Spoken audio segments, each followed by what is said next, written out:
అండి welcome back to our channel. It's me Teja. ఈరోజైతే ఒక మంచి హెల్దీ రెసిపీ కాకరకాయ ఫ్రై రెసిపీ చూపించిపోతున్నాను.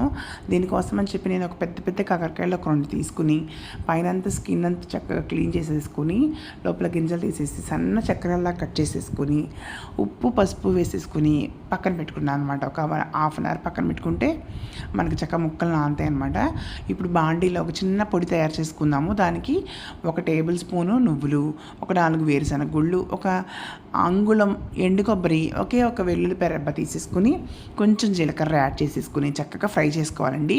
నూనె వేసుకోక్కర్లేదు, అవన్నీ నూనె వస్తువులే కాబట్టి.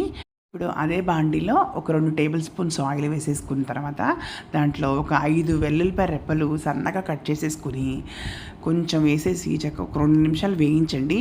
తర్వాత సన్నగా చక్రాల్లాగా తరిగి పెట్టుకున్న ఉల్లిపాయ, కొంచెం కరివేపాకును కూడా వేసేసేయండి.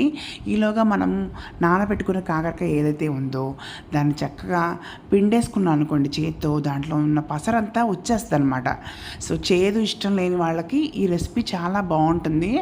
ఒక్కసారి నా స్టైల్లో తయారు చేసి చూడండి. మా అమ్మమ్మ గారు చిన్నప్పుడు ఇలా చేసేవాళ్ళు అనమాట. అది నాకు గుర్తుండి నేను మళ్ళీ చేస్తున్నాను. ఇప్పుడు ఆ కాకరకాయ ముక్కలను కూడా పిండేసుకున్న ముక్కలను కూడా ఉల్లిపాయలతో పాటు సమంగా వేయించుకోవాలి. ముందు ఉల్లిపాయలు వేయించేసుకున్నాం అనుకోండి, ఈ కాకరకాయలు వేగేటప్పుడు ఉల్లిపాయలు బాగా ఎర్రగా వేగిపోతాయి, కాకరకాయలు వేగవు. అందుకనే 2 కలిపి సమపాళాల్లో వేయించుకోవాలి. ముందు ఒక 5 నిమిషాలు మూత పెట్టుకోండి. మళ్ళీ 5 నిమిషాల తర్వాత మూత వేసేసి మూత లేకుండానే వేయించుకోండి. మళ్ళీ షాలో ఫ్రై లాగా 2 ఒకే ఈవెన్లో చక్కగా బంగారపు వర్ణంలో మంచిగా వేగిపోతాయి అన్నమాట.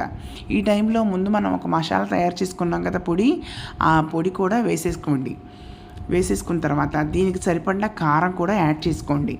ఇది జస్ట్ మా అమ్మమ్మగారు ఇలా చేసేవాళ్ళు అనమాట. చిన్నప్పుడు టేస్ట్ భలే బాగుండేది.